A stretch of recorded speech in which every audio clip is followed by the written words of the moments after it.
Hi everyone, so today we are walking through the broken brute force protection with an IP block. This one took me a while to actually work out, to be honest. It's just a bit fiddly and a bit annoying, to be honest. The worst part is creating the word list, but I will show you in a minute. So the idea is, what we need to do is basically brute force the victim's password and log in, but the problem you fall into is this an IP block. Which is a bit of a pain in the arse, so we will try and find our way around it now. So what I kind of done was, because obviously we're trying to brute force someone's login, I kind of came here and tested out the actual function of the website. So when you see this, we block this, so brute force. Quite simple.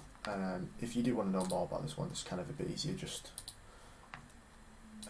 kind of throw it and repeat it, have a mess around it, but it's quite a basic target. So this is a post request to try and log in, it's testing these out, and it comes back saying invalid username and password.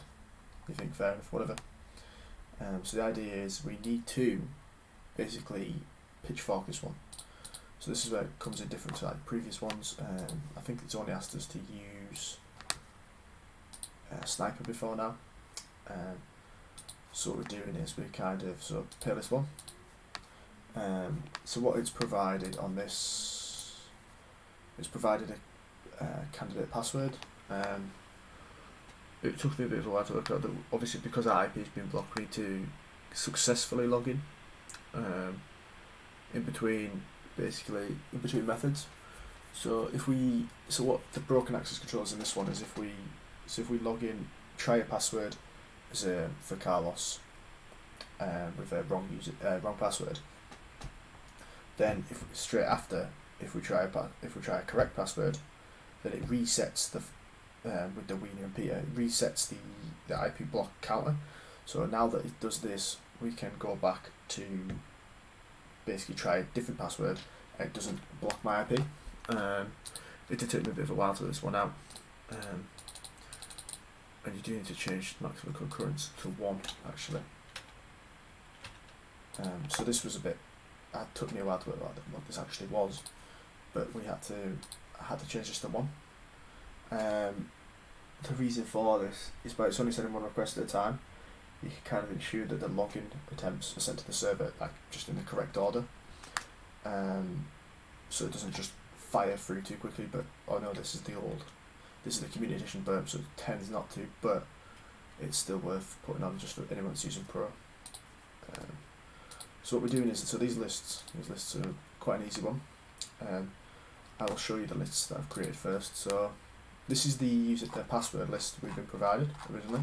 I think the provider for all the burp labs are all the same password lists, so if you've got one already, it's a bit easier keeping it saved if you want to keep going through the Portswigger stuff. So what I've done is I've created a list of usernames. So Carlos Wiener, Carlos. So all it's going to do is run through invalid. Since all these usernames are correct anyways, it's fine.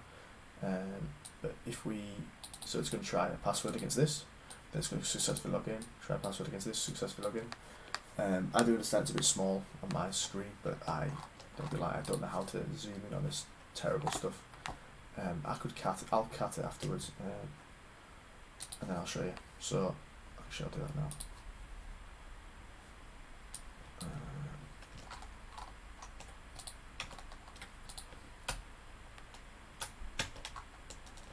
Why is it not zooming?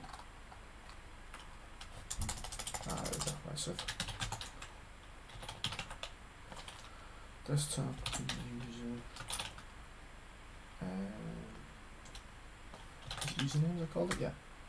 So as you can see there, it has. I've got Carlos Wiener the whole way through, and this is just basically to show you what is happening there. So obviously you've got to make sure these are in the right order. You'll definitely, if you put these the wrong way around and you put the Peter in the passwords after this, it will catch you out. Port pass. Is this one? So if I cat this one, so as you can see, look, these are the passwords. So it's going to try Peter against the Wiener username, and then it's going to try Moscow, and this is why you have to ensure it does it only 1 request at a time, because it will just mess this up completely. So what we're going to do is we're going to give this a go.